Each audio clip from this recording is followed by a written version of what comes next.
یوسف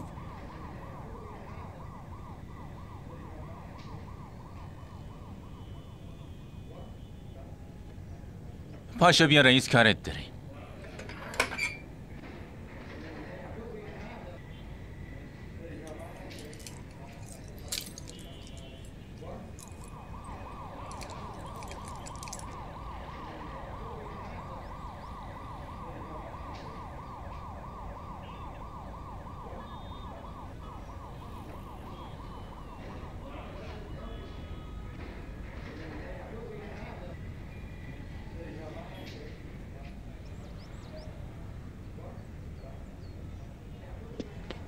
بیا داداش بیا بشین.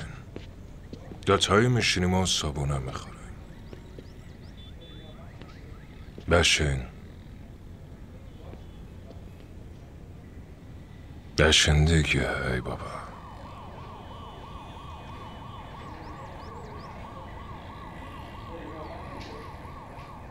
تخم مرغ، پرتا، حلوا، پوره به آب سیب، هر چی که دلت بخواد. نه هیچ.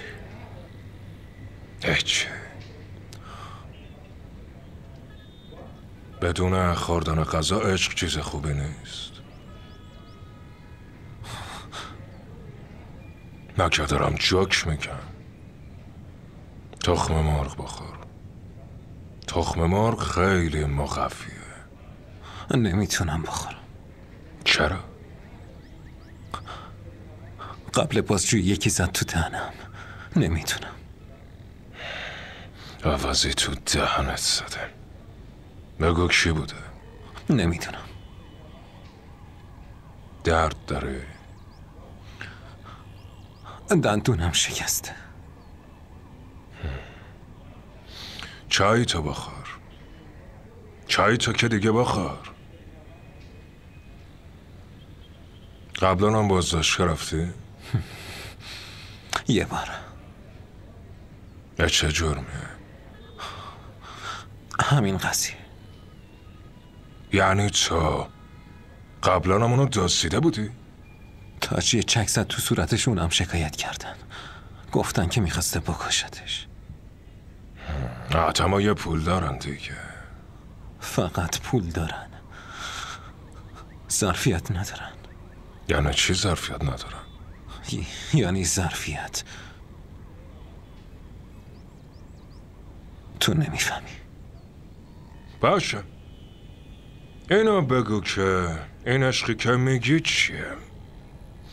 فقط حرف زدن با دخترای خوشگل عشقه؟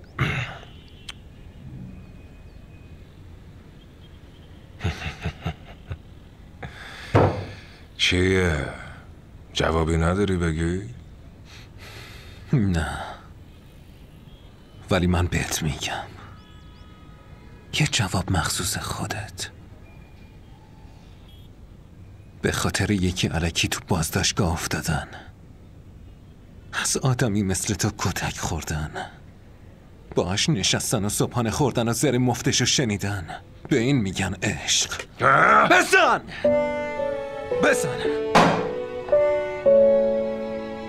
وقتی بشقاب تو سرم بشکنه و زخمی بشم باز لبخند میزنم.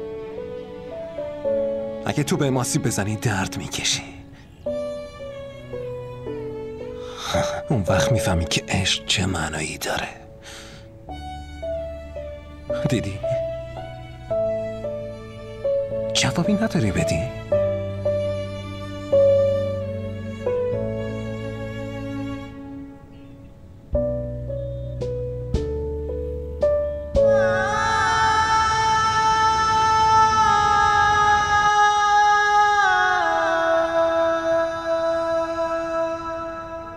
باید 50 لکو پس بگیریم و دوستشو دستگیر کنم قربان.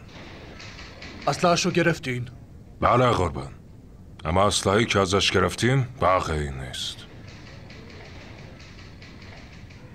صورتش چی شده؟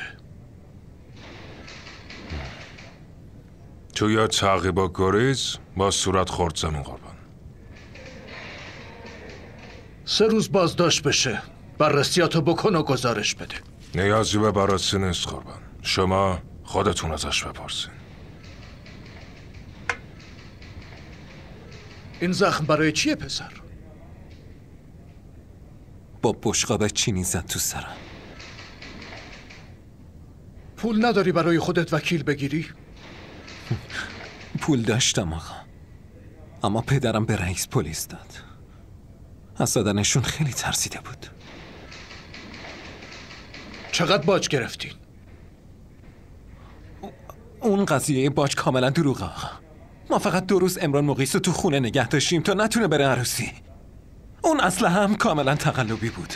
ما دوتامون حتی بلد نیستیم با اسلحه کار کنیم. چرا تو خونه نگهش داشتی؟ اصلا چه حقی داری تو ازدواج کسی دخالت کنی؟ داری دروغ میگی. دروغ نمیگم آقا، اما نمیتونم به این سوال جواب بدم.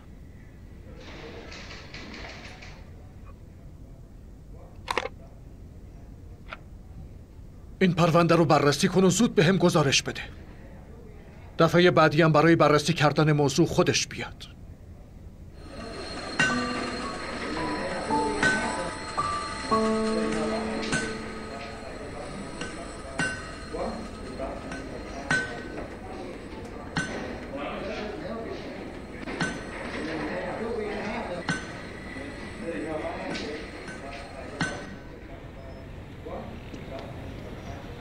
متوجه شدی تو گزارش دادگاه چی نوشته؟ نوشته به نظر میاد که مجرم طی تعقیب و گریز با صورت خورده زمین و زخمی شده. حالا بگو تو این 3 روز که باز داشتی قراره چه چیزی سرت بیاد؟ چه چیزی؟ هنوز خیلی باید دوندگی کنی پسر. فعلا باید چندین بار با صورت بخوری زمین. ببرینش اتاق بازجویی. این بار دیگه باید پرتت کنم تو اتاق بازجویی. ببرش. برو.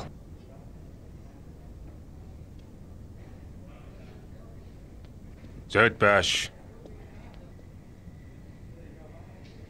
دراز بکش. برو درو ببند.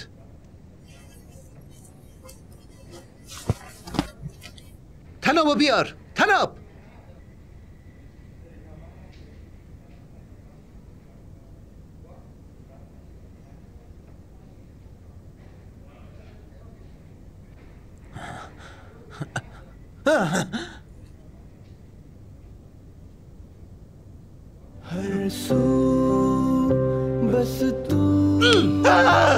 بسنش که بفهمه کجا آمده. بس تو